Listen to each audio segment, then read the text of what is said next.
Bugun men ko'pchilikni qiynayotgan juda muhim savolga aniq javob beraman. Nima uchun yosh ustamas hammaga ham kelmaydi? Ko'p odamlar mening yoshim yetdi, demak menga ham ustama tushishi kerak deb o'ylaydi. Lekin amaliyotda unday emas.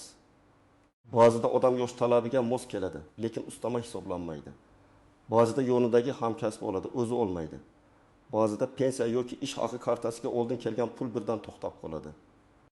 Mana shu masala har bir oilaga tegishli bo'lishi mumkin.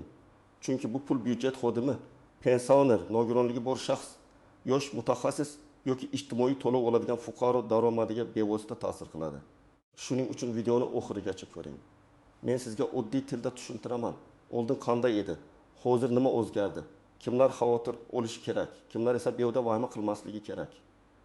Qaysi hujjatlar kerak bo'ladi va qayerga murojaat qilish lozim? Hozirning o'zida kanalga obuna bo'ling, videoga like bosing. Chunki bu ma'lumot sizga ham, ota-onangizga ham, ishxonadagi tanishlaringizga ham kerak bo'lishi mumkin. Avvalo bitta narsani aniq qilib olaylik. Odamlar orasida yosh ustamasi degan ibora turlicha ishlatiladi. Kimdir bu bilan yoshga bog'liq pensiya qo'shimchasini nazarda tutadi. Kimdir ish joyida yosh mutaxassisga beriladigan ustamani aytadi. Yana kimdir ma'lum yoshga yetgandan keyin beriladigan ijtimoiy yoki kompensatsion to'lovni shunday ataydi. Lekin qaysi turdagi to'lov bo'lishidan qat'i nazar. Asosiy qoida bir xil. Ustama faqat yoshga qarab berilmaydi. Yosh faqat bitta shart bo'lishi mumkin. Undan tashqari ish joyi, lavozim, staj, asosiy ish joyi yoki o'rindoshlik hujjatlarining to'g'ri kiritilgani. Byudjet tashkiloti yoki xususiy korxona ekani, pensiya turi, nogironlik holati, mehnat shartnomasi, buyruq va elektron bazadagi ma'lumotlar ham tekshiriladi. Oldin ko'p narsa qo'lda yuritilardi. Kadrlar bo'limi papkada hujjat saqlardi. Buxgalteriya esa buyruq asosida hisob-kitob qilardi. Agar xodimning pasport nusxasi, diplom nusxasi yoki mehnat daftarchasida ma'lumot bo'lsa, ko'pincha ustama qo'lda qo'shib yuborilardi. Ba'zan xatolik ham bo'lardi. Kimdir ortiqcha olardi, kimdir umuman olmay qolardi. Hozir esa vaziyat ancha o'zgargan. Ko'plab to'lovlar elektron tizimlar orqali tekshiriladi. Ya'ni pasport ma'lumotlari, soliq bazasi, pensiya bazasi, mehnat shartnomasi, ish joyi, stavka, buyruqlar, plastik karta va shaxsiy hisob raqamlar bir-biriga mos kelishi kerak. Mana shu yerda muammo boshlanadi. Fuqaro o'zini haqli deb biladi, lekin tizimda bitta raqam noto'g'ri bo'lsa, familiyada bitta harf xato bo'lsa, mehnat shartnomasi ro'yxatdan o'tmagan bo'lsa yoki ish joyi asosiy emas, o'rindoshlik bo'lib turgan bo'lsa, ustama avtomatik chiqmasligi mumkin. Shuning uchun men doim aytaman, pul kelmasa darhol menga bermayapti deb xulosa qilmang. Avval sababini aniqlash kerak. Birinchi katta sabab, odam faqat yosh talabiga mos keladi, lekin qolgan shartlarga mos kelmaydi. Masalan, bir byudjet tashkilotida yosh mutaxassisga ustama berilishi belgilangan bo'lishi mumkin. Lekin yosh mutaxassis degani faqat 30 yoshgacha bo'lgan odam emas. Ko'pincha bu tushuncha oliy yoki o'rta maxsus ta'lim muassasasini yaqinda tugatgan, birinchi marta mutaxassisligi bo'yicha ishga kirgan. Yo'llanma yoki shartnoma asosida ishlayotgan xodimga bog'liq bo'ladi. Agar odam 25 yoshda bo'lsa-yu, diplom olganiga 5 yil bo'lgan, ilgari boshqa joyda ishlagan, hozir esa mutaxassisligi bo'yicha emas, boshqa lavozimda turgan bo'lsa, u yosh bo'lsa ham ustamaga tushmasligi mumkin. Misol keltiraman. Dilshod 24 yoshda, kollejni tugatgan, maktabga laborant bo'lib ishga kirgan. U yoshman, menga ustama berilishi kerak deydi. Lekin tashkilotdagi ustama faqat pedagog lavozimiga qabul qilingan yosh mutaxassislarga berilishi mumkin. Laborant lavozim bu tartibga kirmasa, Dilshod ustama olmaydi. Uning yoshi mos, lekin lavozim mos emas. Ikkinchi misol. Malika 27 yoshda universitetni shu yili tugatgan va poliklinikaga vraq bo'lib ishga kirgan. U asosiy ish joyi bo'yicha instavkada ishlaydi. Diplom ma'lumoti kadrlar bazasiga kiritilgan. Ishga qabul qilish buyrug'i to'g'ri rasmiylashtirilgan. Bunday holatda ustama chiqishi ehtimoli yuqori. Lekin agar Malika o'sha poliklinikada faqat doling 25 stavka o'rindosh bo'lib ishlayotgan bo'lsa, ustama umuman berilmasligi yoki faqat ishlagan stavkasiga mutanosib hisoblanishi mumkin. Ikkinchi katta sabab, asosiy ish joyi va o'rindoshlik aralashib ketadi. Ko'pchilik shuni tushunmaydi. Ayrim ustamalar faqat asosiy ish joyida beriladi. Agar siz bir tashkilotda asosiy xodim bo'lsangiz, ikkinchi joyda o'rindosh bo'lib ishlasangiz, ikkinchi joydan ham xuddi shu ustama to'liq keladi deb o'ylamaslik kerak. Masalan, bir o'qituvchi ertalab maktabda asosiy ish joyida stavka ishlaydi.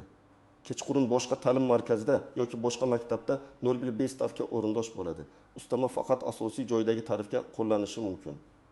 O'rindoshlikdagi daromadga esa qo'llanmasligi mumkin.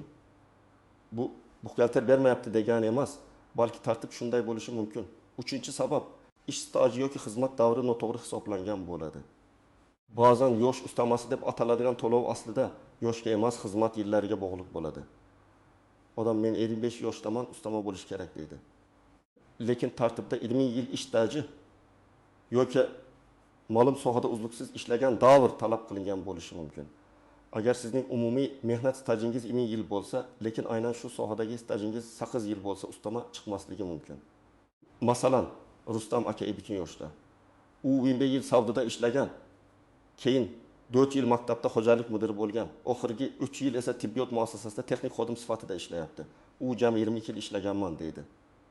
Lekin muassasadagi ustama aynan tibbiyot tizimidagi xizmat davriga yoki tegishli lavozimdagi stajga bog'liq bo'lsa, uning hamma yillari hisobga olinmasligi mumkin. Natijada u yosh jihatdan ham umumiy staj jihatdan ham katta ko'rinsa-da, konkret ustama bo'yicha talabga mos kelmaydi. 4-sabab, hujjatlar to'liq emas yoki tizimga noto'g'ri kiritilgan. Hozir eng ko'p uchraydigan muammo shu. Pasportdagi familiya Yo'ldoshev bo'lsa, diplomda Yuldashev deb yozilgan.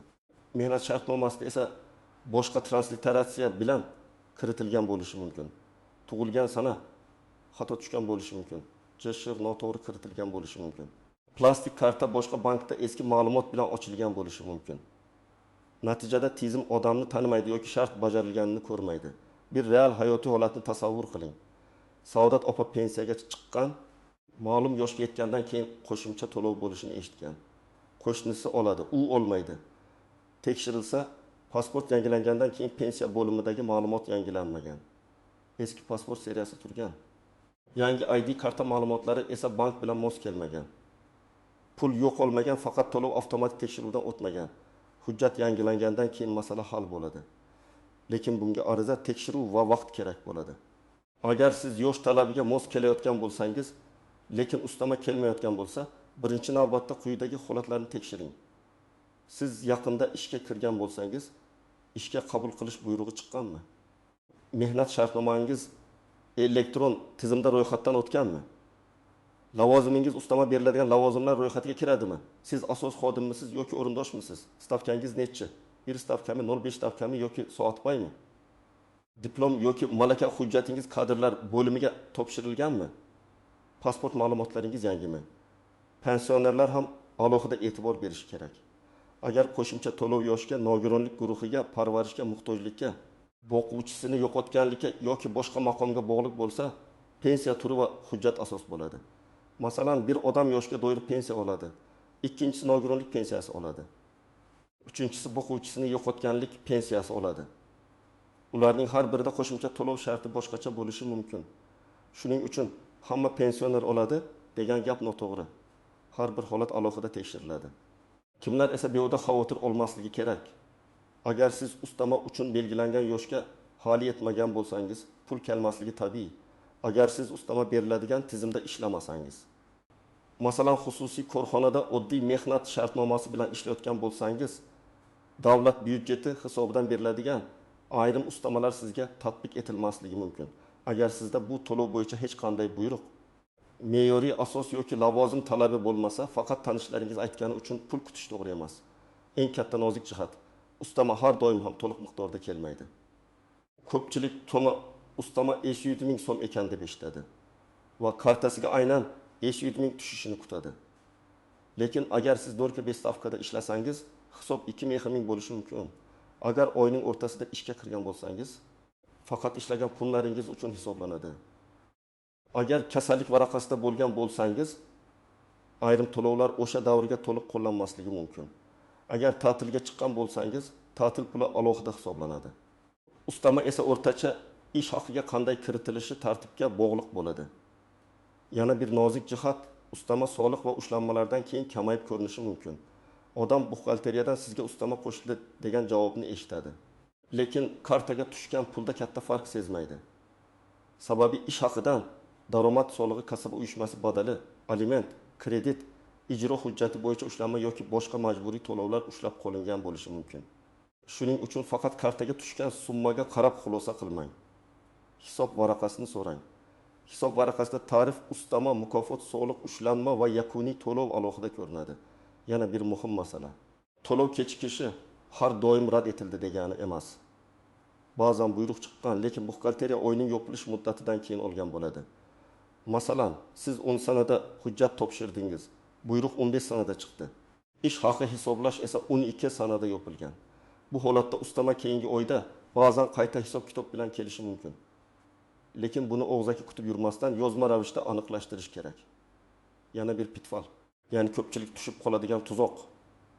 Qo'shnim oldi, demak men ham olishim kerak degan xulosa.